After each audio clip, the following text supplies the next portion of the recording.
Merci pour la vidéo. Il y a un instant, c'était très intense. Maintenant? Oui, dernièrement. À Koursk alors.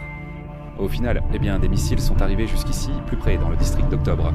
Ici, il y a environ 30 km. C'était mieux en Russie.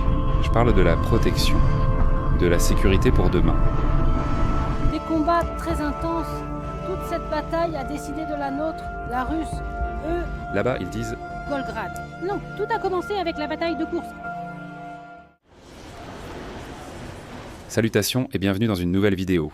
Je me trouve en ce moment à Minsk, la capitale de la Biélorussie, sur le point de prendre le train pour Koursk et de traverser la frontière avec la Russie. Nous avons une excursion intéressante vers la ville, connue comme le lieu de la plus grande bataille de chars de toute la Seconde Guerre mondiale. Allons-y.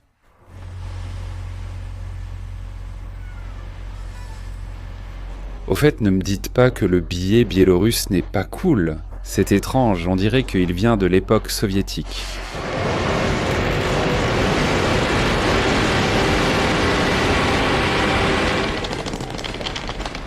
Dites-moi lequel. C'est mon wagon. Je ne le sais pas. 24. En tout, un 10. Comme vous pouvez le voir, le train dans lequel je me trouve est gris et rouge. C'est russe. Et celui-ci à ma gauche, c'est la couleur que portent les trains biélorusses. Même si nous prenons le train en Biélorussie, nous allons traverser la frontière russe. Et le train appartient au chemin de fer russe. 27. Regardez, il y a un wagon-restaurant. Non, il n'y en a pas à Kaliningrad. Vous venez d'acheter le billet. Non, pas à l'instant. J'ai acheté le billet hier. Et... Quoi? Nous n'avons pas de réseau, et vous?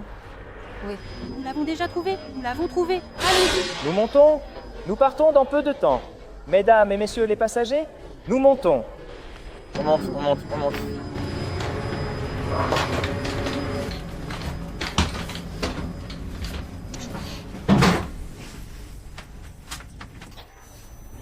On l'a eu de justesse. C'est la place que j'ai prise pour ce voyage. Donc voilà, il ne reste plus qu'à mettre les draps et à se reposer un peu.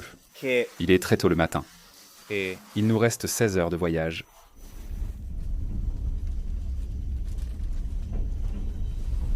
Je voyage en Platskerd, mon cher Platskerd. J'ai l'impression que soit je grandis, soit ils les font plus courts. Regarde jusqu'où arrivent mes pieds.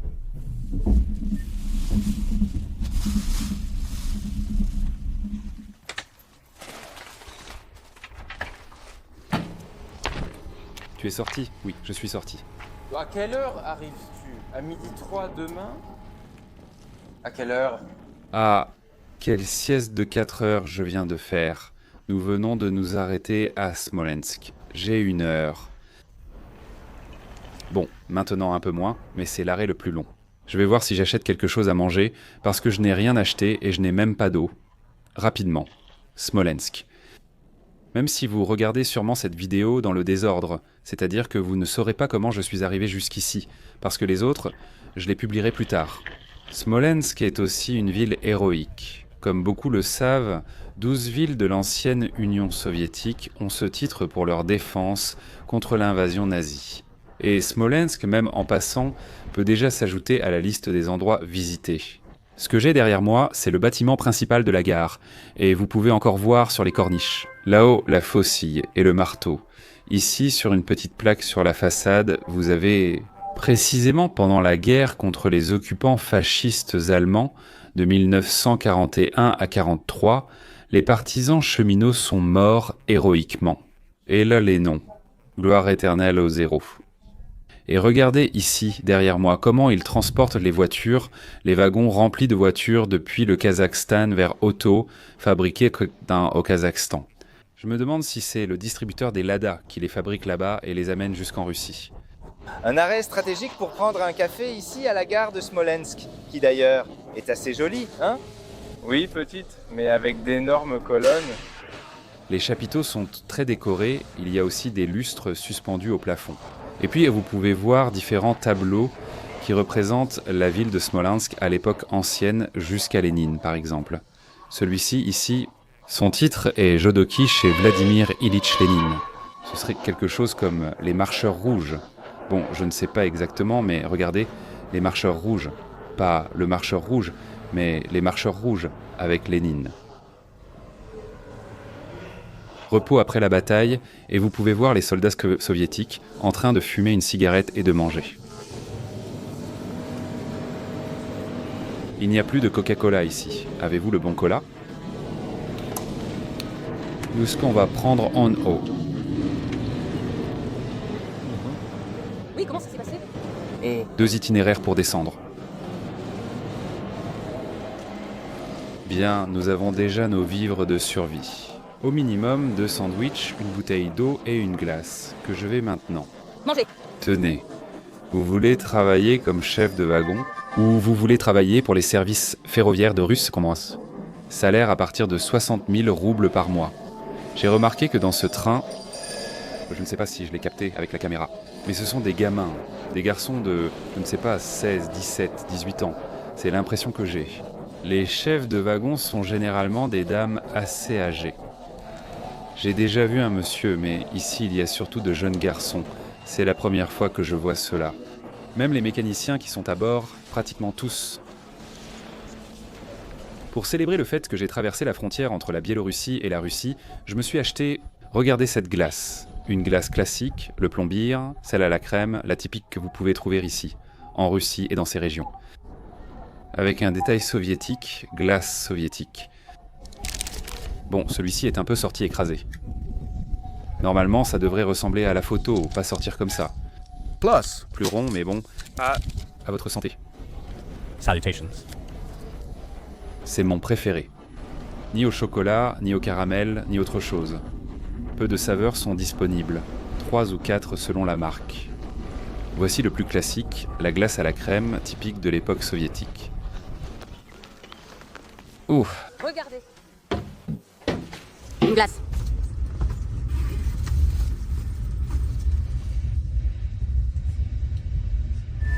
Blini.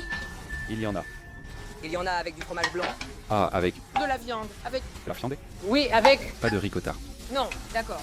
D'accord, merci. De l'eau, les filles. Glace, kvass, cigarette, madame. Et moi... Il y en a, mademoiselle. Il y en a, excusez-moi.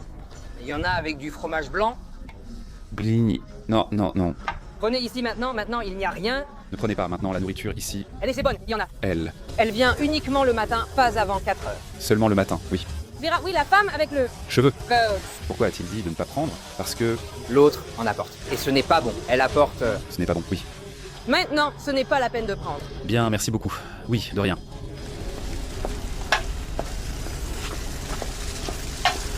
Eh bien, j'avais envie de blini au fromage blanc. Mais rien, la fille me dit, vous l'avez déjà vu, c'est le matin. Celles qui les vendent, maintenant ça ne vaut plus le coup, donc rien. Bon. Nous sommes à Briansk, c'est déjà le dernier grand arrêt, pour ainsi dire, avant Koursk. Je suis sûr que vous le situez sur la carte. Briansk a pris de l'importance ces derniers temps dans les actualités. Et comme vous pouvez le voir, eh bien maintenant beaucoup de gens montent. Déjà, Il me reste... je crois qu'il me reste environ 6 heures pour arriver à Koursk. Merci.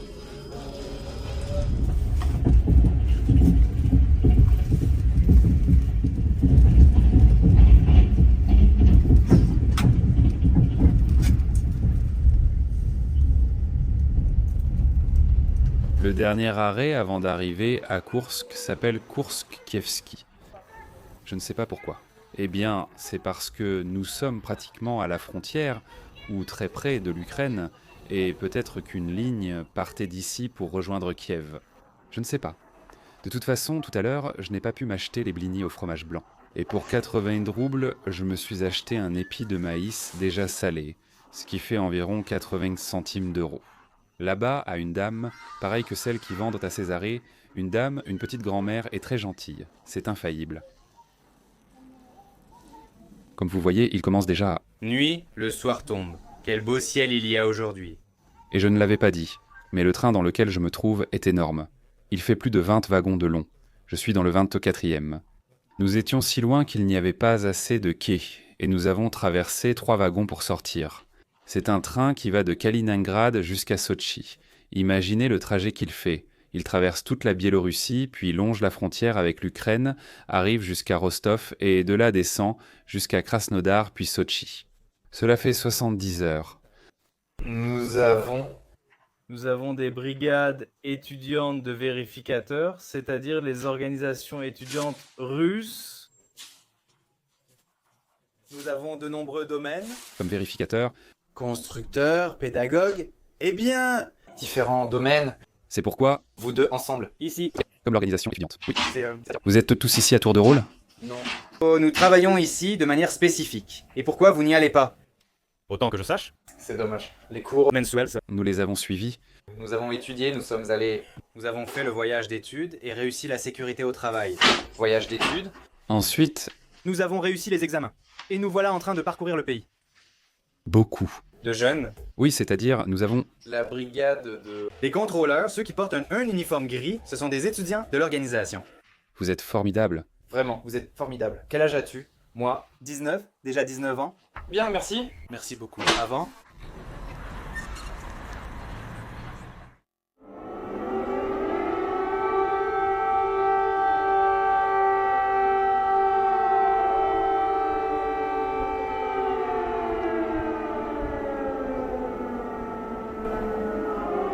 Quelle matinée.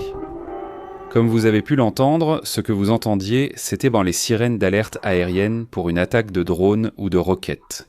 En fait, j'ai reçu une alerte aérienne sur mon téléphone, n'est-ce pas? Faites attention. Ce soir, je n'ai pas eu le temps d'enregistrer, il faudra me croire. Mais je dormais, et à 6 heures du matin ou 5h30, j'ai entendu une énorme explosion. On l'a beaucoup entendu parce que le silence de la nuit aide aussi. Mais je vous dis, il y a eu une explosion, puis les alarmes des voitures, et j'imagine que ça devait être un drone. J'ai demandé autour, on m'a répondu « Oui, moi rien vu, mais on a dit oui ». Eh bien, ils sont un peu habitués, c'est comme ça ici aussi. La situation est tendue.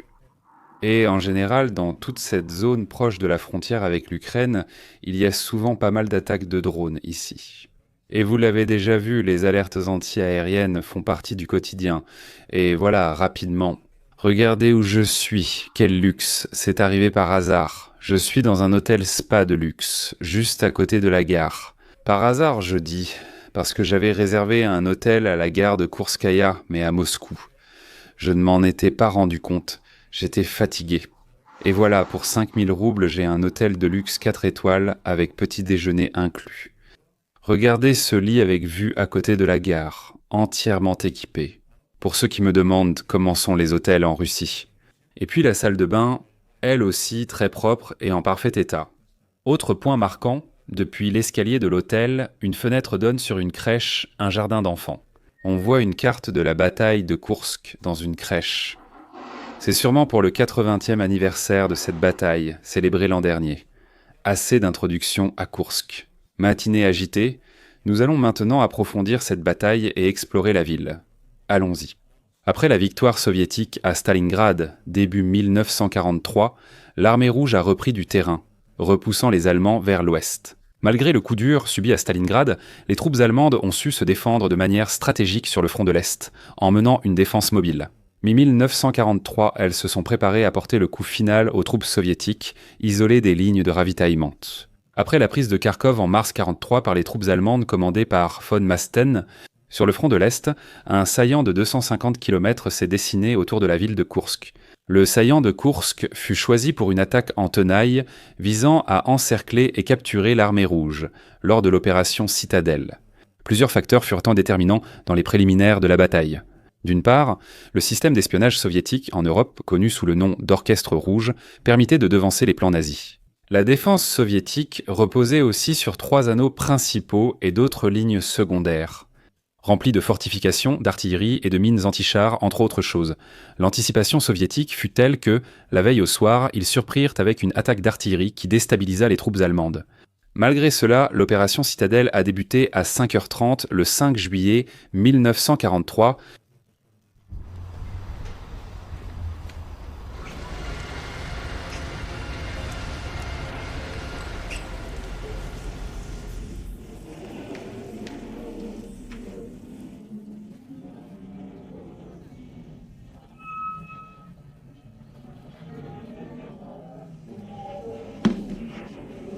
À suivre.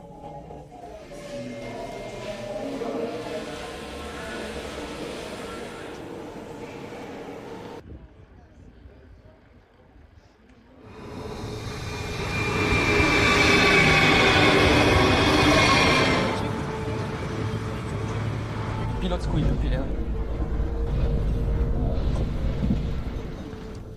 Merci. Au revoir. Voilà, c'est à 1 heure de train à peu près, j'en ai peut-être un peu moins, je dirais environ 50 minutes depuis Koursk. Eh bien, ce train-là est assez rapide. Ce sont les mêmes que vous pouvez voir à Moscou, ils sont modernes. Nous sommes déjà à Ponirim, la voici, la gare de Ponirim. Vous pouvez voir ici une plaque dédiée au général, enfin au maréchal Rokossovski. Il est écrit « Maréchal de l'Union soviétique ». Il est né le 21 décembre 1896 dans une famille de cheminots. Ici, à côté, il y a aussi son portrait et un buste. Je suis venu à Ponirim. Je n'ai pas encore... à environ 90 km au nord de Koursk, car c'est ici que fut lancé l'un des principaux points de la contre-offensive. Après avoir repoussé l'attaque nazie au bout d'une semaine, un peu plus d'une semaine après avoir tenu sur les lignes défensives face à l'assaut précisément des Allemands. J'ai jeté un coup d'œil un instant à la locomotive que j'ai ici et qui est exposée dans cette gare. Vous pouvez imaginer comment elles étaient transportées et l'aspect des locomotives durant la Seconde Guerre mondiale. Monsieur SK, comme à Moscou, Yelezny Tarojny, les cheminots et l'emblème de l'Union soviétique, avec toutes les langues, la faucille, le marteau, la planète, les épis. Sur la plaque, il est indiqué qu'elle a été construite en 1935 et utilisée jusqu'en 1996. Cette locomotive à vapeur jusqu'en 1996. Durabilité infaillible. J'imagine aussi que c'est parce qu'ils n'avaient pas d'autres locomotives. Après la chute de l'Union soviétique, la misère s'est répandue dans toute l'ex-Union soviétique. Et ils ont dû se débrouiller, comme ils pouvaient. Nous avons également attaché à cette locomotive une citerne pour transporter du carburant, ainsi qu'un wagon où l'on ferait monter les personnes pour les transporter d'un endroit à un autre. Et un peu plus loin, nous avons le fameux Katyusha-Lan, un camion avec plein de roquettes. Celui-ci juste derrière le Katyusha. On l'appelait couramment l'orgue de Staline à cause du bruit qu'il faisait et aussi à cause de sa forme, justement, d'orgue, enfin, comme un orgue, non, aussi bien par la forme que par le son. Cette mitrailleuse nous donne une idée de ce qu'était le transport ferroviaire en temps de guerre ici, sur ce front. Une mitrailleuse conçue pour abattre les avions qui venaient détruire les convois ferroviaires. Imaginez à quelle proximité les avions devaient voler pour qu'ils aient à se défendre avec cette mitrailleuse. Et enfin, un petit char sur rail conçu pour défendre tout le convoi ferroviaire. Ici, même sur un mur de la gare, vous pouvez voir différents, missiles ou munitions.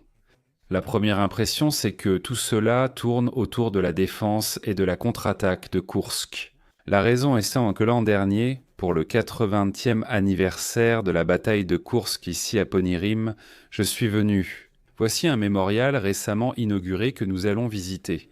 C'est une attraction touristique et historique. Bonjour, pouvez-vous me parler de ce nouveau mémorial ? De la bataille de Koursk ? C'est à gauche et tout droit ? Oui, ici. Oui, là. Tu passes. Et maintenant, c'est... Beauté. Celle-ci, oui. Celle qu'ils ont construite récemment, oui. Vous voyez, les fleurs, c'est... Jeunes petits arbres. Et... Vous viviez ici lors de la bataille ? Vous viviez ici ? Non. Non, non. Je ne sais pas. Mes parents disaient qu'il ne restait plus une seule maison debout dans notre village. Sur notre territoire, il y a eu des combats. Hey. À 4 kilomètres, il y avait une hauteur et on pouvait voir Koursk la nuit. C'était ça, ceci. Voici nos lieux, Koursk, Oriol, la Douga, la ville. Dilishiv. Des batailles très dures. Cette bataille, toute la bataille, a été décidée par les nôtres, les Russes. Ils disent... Volgograd ? Non, la bataille a débuté à Koursk. Je comprends, merci beaucoup. Après 10 jours de combat, l'offensive allemande était terminée et la contre-offensive soviétique débutait. Bien que les chiffres varient selon les auteurs consultés, on estime qu'environ 800 000 soldats se sont affrontés sur le champ de bataille. 2500 chars et 1800 avions du côté de l'armée allemande et près de 2 millions de soldats, 3400 blindés et 3000 avions du côté soviétique. Le grand nombre de blindés engagés a valu à la bataille de Koursk le surnom de plus grande bataille de chars de l'histoire, même si l'aviation a également joué un rôle fondamental. Au même moment, les Alliés débarquaient sur les côtes de Sicile et forçaient les Allemands à mobiliser leurs troupes. Les Soviétiques, par leur technique d'usure, ont résisté à l'attaque allemande puis lancé une contre-offensive pour prendre Oriol au nord et Belgorod au sud. Cela leur permettrait ensuite d'avancer vers Kharkov et le Donbass. En 3 mois, les Soviétiques garderaient cette initiative offensive jusqu'à la prise de Berlin. Et l'opération Citadelle deviendrait ainsi la première opération offensive allemande à être stoppée avant d'avoir réussi à percer les défenses Militant. Erneuit. Juste en face de la gare, à quelques mètres, vous avez le premier grand mémorial, construit avec la flamme éternelle, les fleurs ici, en signe de respect. Et les soldats ? Eh bien, certains sont tombés, d'autres proclament la victoire, un autre est armé et il y a beaucoup de pierres tombales en mémoire des soldats décédés. Une place entière. Ce que vous voyez avec la petite étoile, la décoration, ce sont des héros de l'Union soviétique. Comme vous pouvez le voir, une multitude de noms sont inscrits sur toutes les pierres tombales.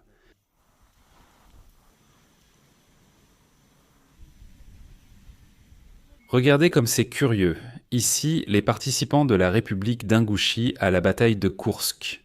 Comme vous le voyez, c'est une république musulmane voisine de la Tchétchénie, très particulière et magnifique, riche en histoire. Ici, vous voyez encore dans ce couloir cette rue partant du mémorial, les affiches des hauts responsables soviétiques. Au maréchal Joukov et bien sûr à Staline ici et à d'autres encore. Khrouchtchev, Barinov.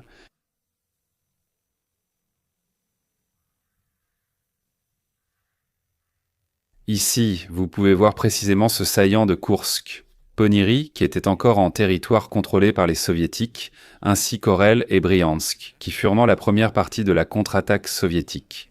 Au sud, les SS étaient moins présents et les soviétiques avaient un plus de pertes. Dans la région de Belgorod, et enfin pas dans la région de Belgorod et Kharkov, mais c'est de là que sont venus les nazis. Et ensuite, pour Soledar, Ektat et Ansich, c'est pour les repousser, ils ont préféré le faire d'abord par le nord, parce qu'ils étaient plus fatigués, au sud, ils avaient été plus touchés.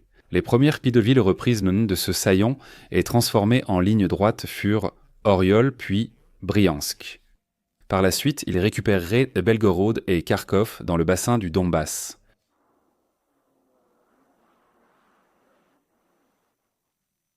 Et il ne pouvait bien sûr pas manquer dans ce mémorial un blindé.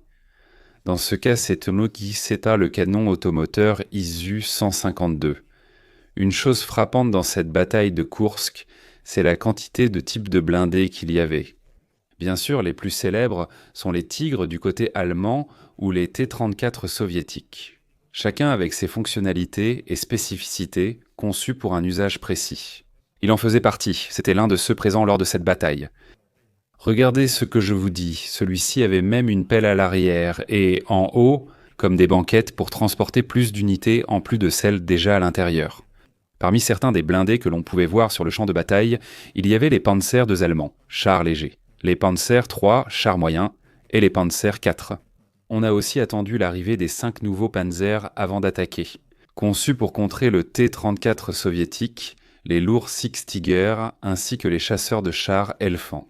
Pendant ce temps, les soviétiques disposaient du célèbre char moyen T-34, du char léger T-70 et du char lourd Kliment Vorochilov 1. Ils avaient aussi les modèles d'artillerie automotrice Samochodnaya Ustanovka 76 et Samochodnaya Ustanovka 122.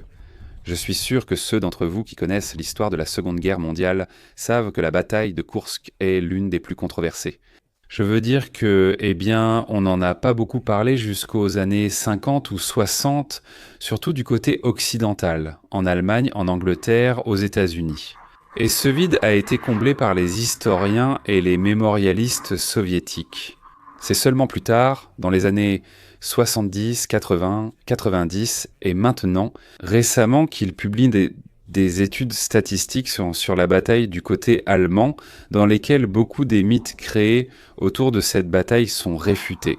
En particulier, peut-être le plus le plus controversé de tous soit celui de Prokhorovka, la bataille de Prokhorovka, dans laquelle, dans les sources soviétiques, il était dit « cela dépend de l'auteur ». Mais on disait qu'ils avaient détruit jusqu'à 300 ou 400 chars allemands qui brûlaient sur le champ de bataille en une seule journée. Et du côté allemand, ils réduisent ce chiffre à 5. C'est bien le chiffre actuel après vérification. Le fait est que les historiens allemands, peut-être qu'ils n'élèvent pas cette bataille au rang de triomphe épique. Pas vraiment celle de Prokhorovka, ils parlent plutôt d'un match nul technique.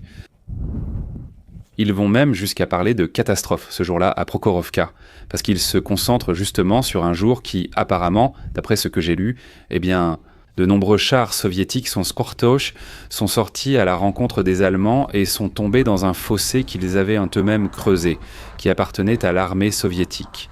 Et il semble qu'à cet endroit-là, près de 200 chars soviétiques ont été détruits ou rendus inutilisables. La réalité, c'est que les soviétiques, même s'ils ont peut-être commis cette petite erreur, ont ensuite écrasé les Allemands. Bien sûr avec beaucoup plus de prudence et de précaution, en attendant de se réorganiser pour lancer des contre-attaques plus efficaces.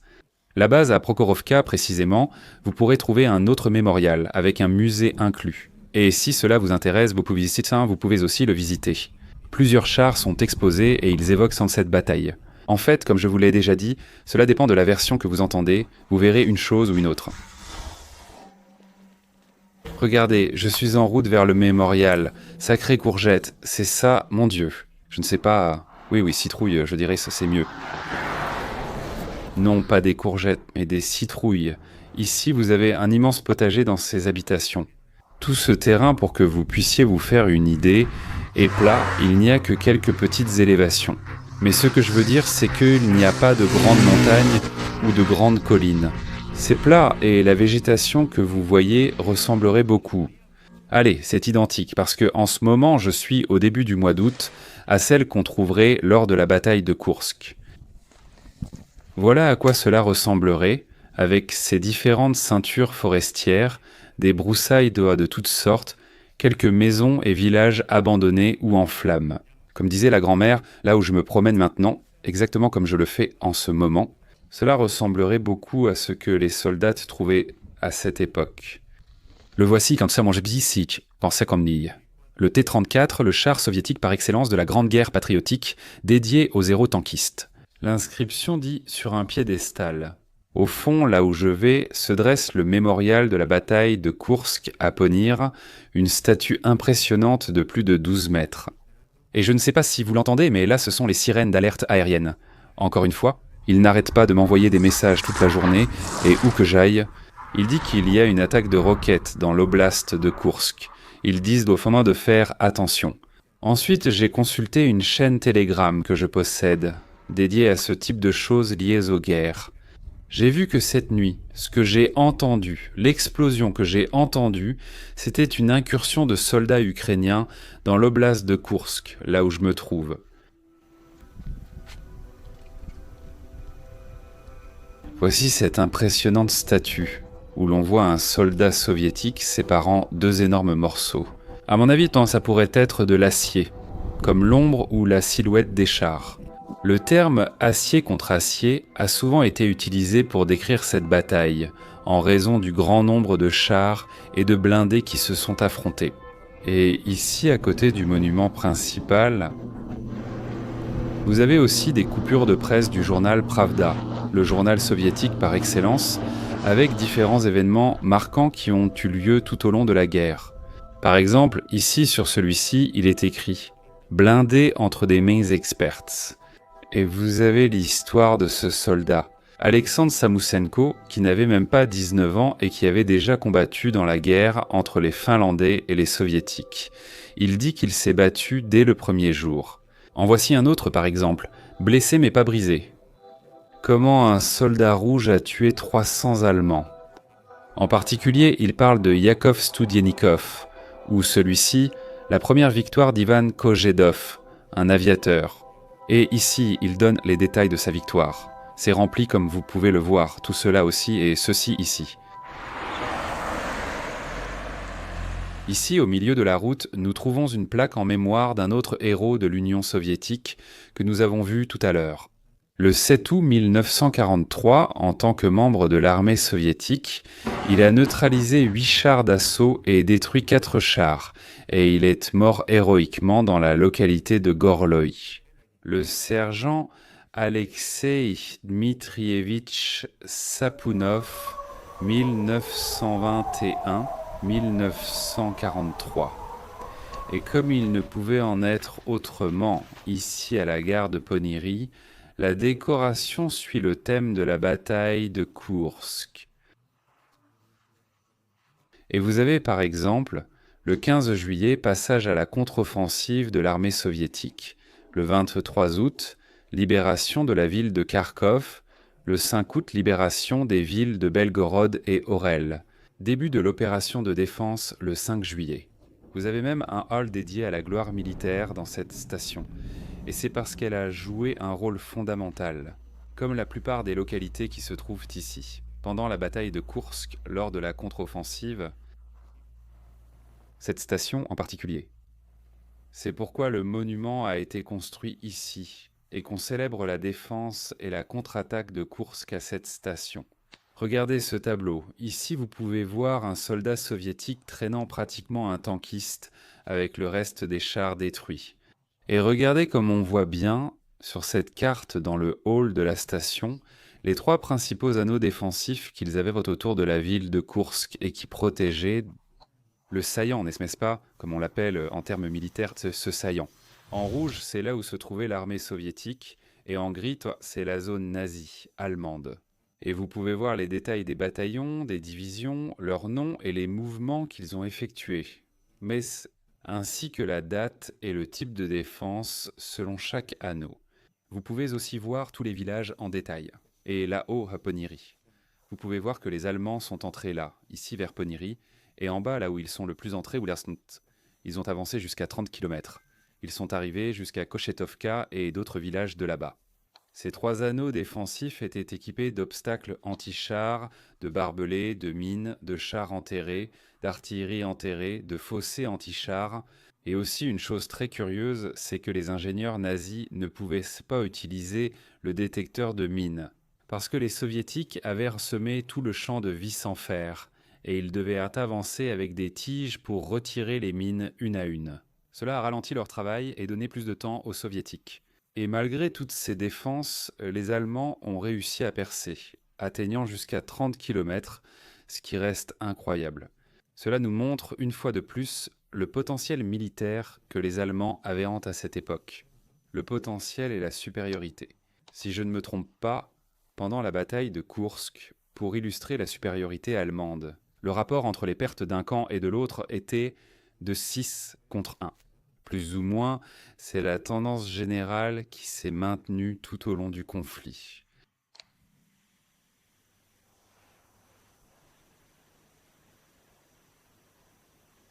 C'est maintenant qu'ils ont commencé à nous bombarder beaucoup plus violemment. Avant, ce n'était pas comme ça, et maintenant? Avant, ça n'arrivait pas. Littéralement, il y a 2 semaines, ça n'arrivait pas. Eh bien... Des attaques ont eu lieu à la frontière, mais ici... Elles viennent de commencer, oui. Dernièrement, ils ont commencé à bombarder même à Koursk.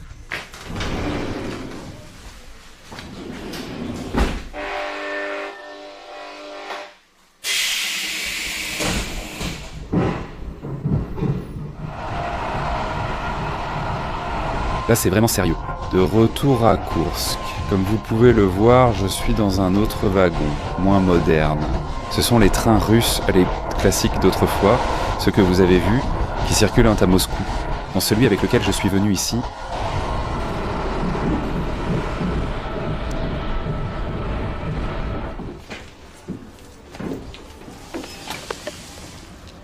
Quelle est la situation aujourd'hui? Parce que je suis à Ponyri. Et alerte là-bas aussi, oui. Ça continue, mais eux... Les Ukrainiens, oui. Ils ont traversé la frontière. Quelques mètres. Et ils ont lancé des roquettes. Oui, à plusieurs endroits, tout près. Et à quelle distance est-ce? À combien de kilomètres d'ici? 100? Ah. 100, tu dis. Ça a commencé à 5 h du matin. J'ai un ami dont le gendre sert là-bas. Les roquettes sont arrivées jusqu'au district d'Oktyabrsky, à environ 30 km d'ici, non? Parmi les nôtres, 25 sont déjà morts. Les provinces de Briansk, Koursk et Belgorod subissent les attaques. Exactement. Et maintenant, l'école commence. Dans quelques semaines. Oui, déjà dans 3 semaines. Et qu'est-ce qui vous manque le plus de l'Union soviétique, en comparant tout? Tout était bien meilleur, tout. Je parle de la protection, de la sécurité pour l'avenir. Je n'avais à m'inquiéter de rien, ni moi, ni mes parents. Je suis entré, j'ai étudié. On t'a signé un travail, tu travaillais, tu vivais. Vos parents étaient-ils ici, à Koursk, quand tout est arrivé, la bataille de Koursk? Mon père, à ce moment-là, il était de 39, donc il devait avoir 4 ans. 4 ans à peine, ma mère? Elle était militaire, de 42. Ma grand-mère était grand-mère, et mon autre grand-père... Mes 2 grands-pères sont morts à Koursk. Au revoir. Au revoir, au revoir.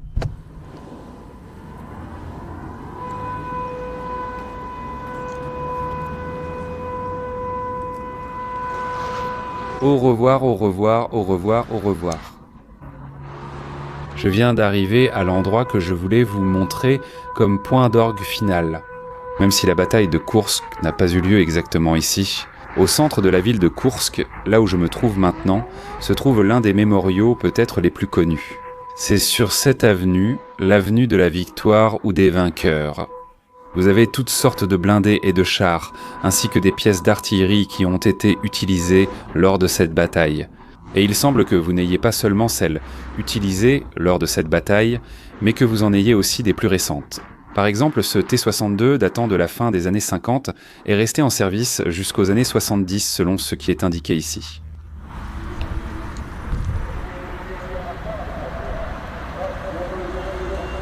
Eh bien, je suis justement venu filmer la vidéo ici à Koursk alors qu'ils ont fait une incursion à la frontière. Et ils essaient encore de repousser les soldats ukrainiens depuis le côté russe.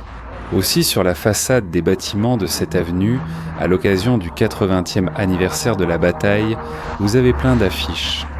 Pour cette raison, du 5 juillet au 23 août 1943. Héros de la patrie. Toutes sortes d'images, non ? Avec la fameuse avancée et la contre-attaque des soviétiques. Ici, nous avons bien une partie entièrement dédiée aux pièces d'artillerie et aux blindés de cette bataille, n'est-ce pas ? Nous avons le fameux Katyusha. Voyez une autre pièce d'artillerie ici. Comme vous le voyez, tous les enfants jouent dans. Et là, l'inscription « Pour la patrie, pour nos mères ». Sur cette pièce d'artillerie de 85 mm,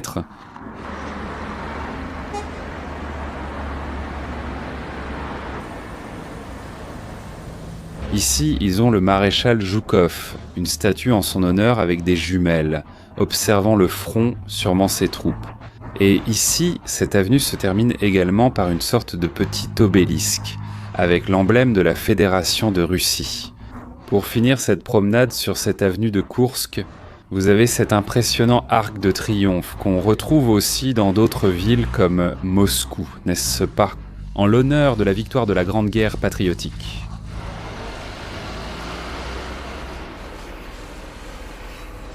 Déjà de retour à la gare de Koursk après cette journée.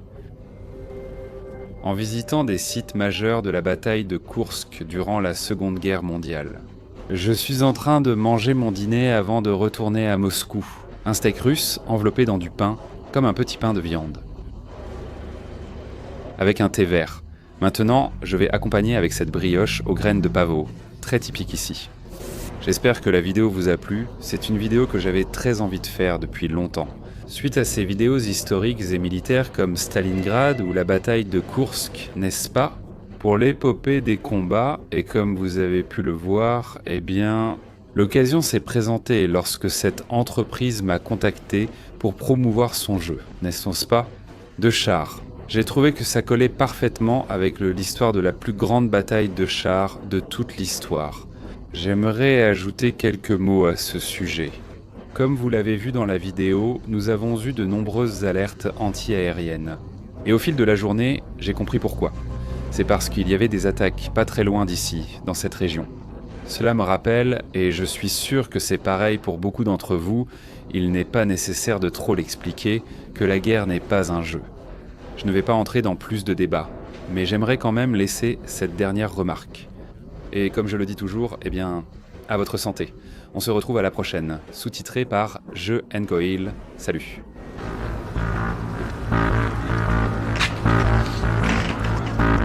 Comme vous voyez, cette station de presse regorge d'histoire. Ça commence fort.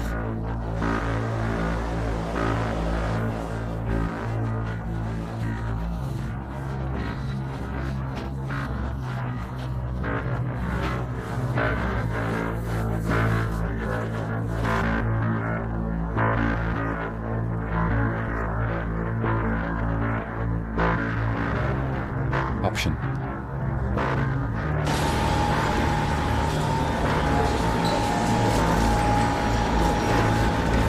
Au moins, il fait frais, à votre santé. Bon, vous ne voyez pas comme c'est agréable ces petits bouchons, hein?